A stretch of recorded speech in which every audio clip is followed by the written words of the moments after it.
Hi, in this video we are going to see GST and GST Council. Very simple concept.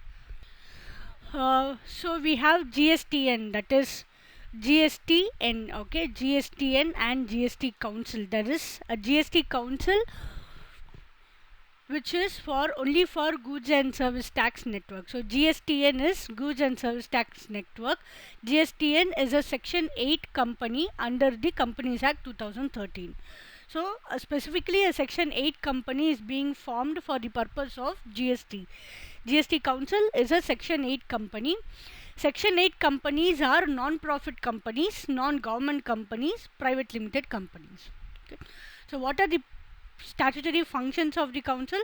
First is to approve registration under GST, assessment of the companies, refund any audit and enforcement, adjudication procedures, internal workflow to support the above functions, and recovery. So all these are statutory functions of the council. And next is the non-statutory functions of the council. Core services like registration, return checking, returns filing, and payment details will all be done. Help desk support, that is whenever you have a doubt you can call the help desk and ask for their support. Information on interstate supply and cross credit utilization. So any information which you want with regard to the interstate supply, you can get it through this council. IGST settlement. IGST is integrated GST, and all IGST settlement will also be done by the GST Council. And analytics, whatever analysis or whatever analytical study required, it will be done by the council. Next is HSN code in GST. So there is something which is called as HSN code. HSN is nothing but harmonized system of nomenclature. That is the full form of HSN. And this HSN is an 8-digit code for identifying the applicable rate of GST. This is the same concept which was applicable at indirect tax also. So the same concept is being adopted here. It is an 8-digit code. Okay, so with this 8-digit code only they will identify what is the rate applicable for different products. So Indian manufacturers under GST shall be required to follow a 3-tiered structure of HSN. Therefore HSN is a 3-tiered structure. If a company has turnover up to 1.5 crore in the preceding financial year, then they need not mention the HSN code while supplying the goods on the invoices.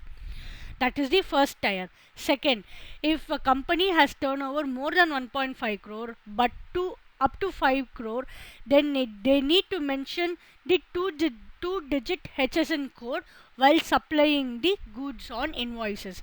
This is called as the second tier in the 3-tiered structure. Then last tier, that is the third tier, is if the turnover crosses 5 crore, then they shall mention the 4-digit HSN code on the invoices. Okay, and those dealers who are into imports and exports shall mandatorily follow the 8-digit HSN code. Okay, so there are 3-tier HSN structure. So first is when the turnover is up to 1.5 crores in the preceding financial year, then they need not mention the HSN code on the invoices. Second tier structure is if the company has turnover of more than 1.5 crore but up to 5 crore, then they have to mention the 2-digit HSN code on the invoices. This 2-digit what has to be mentioned will all be communicated by the GST Council to the manufacturers. And then the third tier structure is if the turnover crosses 5 crore, then they shall mention the 4-digit HSN code on the invoices. For imports and exports, mandatorily the HSN code must be there on the invoices. Okay, next is GST Council. About the council. So as per Article 279A of the Constitution of India, the President of India is empowered to constitute a GST Council. Only the President of India can constitute. The GST Council shall consist of Union Finance Minister as the chairperson and the ministers of the state as its members. So the Finance Minister is the chairperson and the members of the other state will also be present.